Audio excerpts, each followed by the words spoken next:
Assalomu alaykum barchaga. Bugun sizlar bilan TryHackMe saytini ko'rib chiqamiz.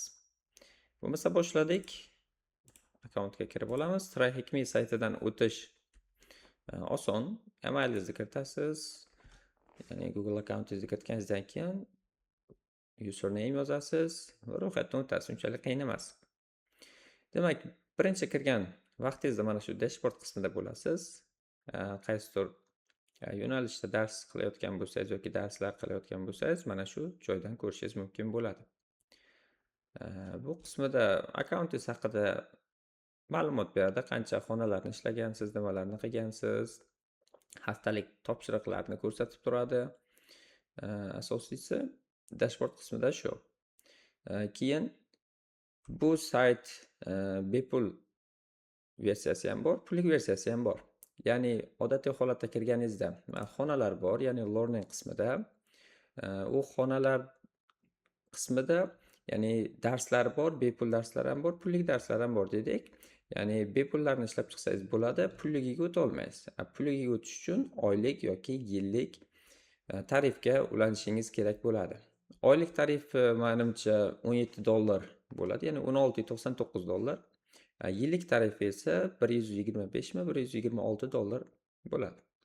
Misol uchun oylikdan tarif olib qo'ysangiz yaxshi, ya'ni o'zingiz uchun.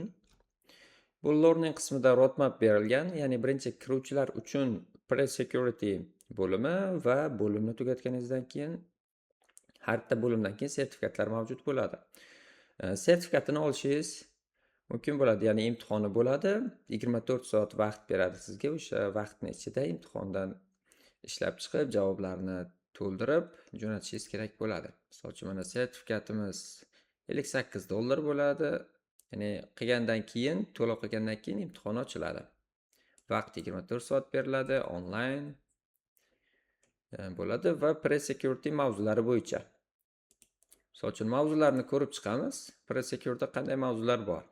Ya'ni birinchi kiruvchilar uchun offensive security nima, defensive security nima, karyeralar, keyin tarmoq fundamental darslari, web darslari, kompyuter fundamental darslari mavjud bo'ladi. Operatsion tizimlar bo'yicha o'sha basic darslar tushuntirib o'tilgan bo'ladi. Keyingi videolarda bu mavzularni ko'rib chiqamiz. Nasib bo'lsa, buni tugatganingizdan keyin cyber security 101 ga o'tamiz. Bu bo'yicha ham sertifikati bor. Ya'ni 101 darslarda nimalarni ko'rsangiz bo'ladi? O'sha kiber xavfsizlikni boshlovchilar uchun deyapti, keyin Linux fundamental darslari, Windows darslari, yana Active Directory darslari bor, CMD va PowerShell darslari bor, tarmoq darslari, kriptografiya, exploitation darslari, web hacking, offensive va xuddi shunday darslar mavjud. Ya'ni birinchi qismidan ko'ra qiyinroq. Ya'ni har bitta mavzularni tugatganingizdan keyin darslar qiyinlashib boraveradi. Ya'ni bu yo'nalishlar bo'yicha ham bor, ya'ni cyber security analysis yo'nalishlar, pen testerlar uchun yo security engineering uchun darslarni ko'rib chiqsangiz bo'ladi. Junior pen testerlar, web fundamental darslari, hard darslar, easy darslar mavjud. Keyin PESlar bo'yicha, ya'ni o'shalarni bu ko'rinishda berilgan.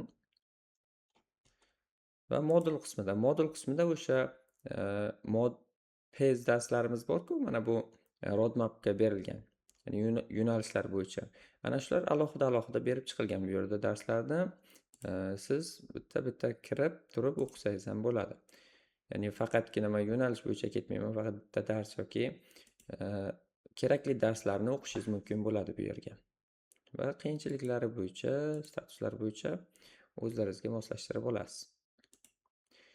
Bu qismida challenge'lar bor, ya'ni o'sha CTF mashg'ulotlari va sertifikatlarni ko'rsangiz bo'ladi. Har bitta darslarni, modullarni tugatganingizdan keyin o'z sertifikatlarga ochiladi sizga. To'lovini qilib, bemalol sertifikatlarni olishingiz mumkin bo'ladi.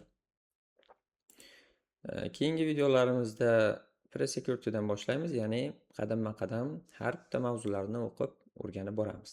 Hammalaringizga rahmat.